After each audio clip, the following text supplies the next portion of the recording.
Nu o să-ți vină să crezi, dar persoana care te minte cel mai mult ești tu. Da, tu.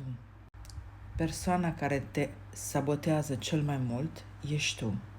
Nu numai la propriu, când o faci în mod mai mult sau mai puțin clar, dar și la așa zisul figurat, când pare că vine de la ceilalți. Ceilalți în sfera ta de univers, ești tot tu.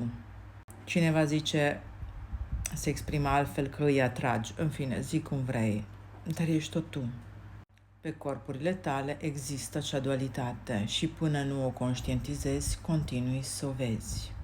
Și după iluminare, dacă nu continui să purifici corpurile, vei continua să vezi oameni care te jignesc, de exemplu. Este adevărat că unele chestii sunt karmice și dacă le cureți, tot vor mai fi aici. Sunt pe viață.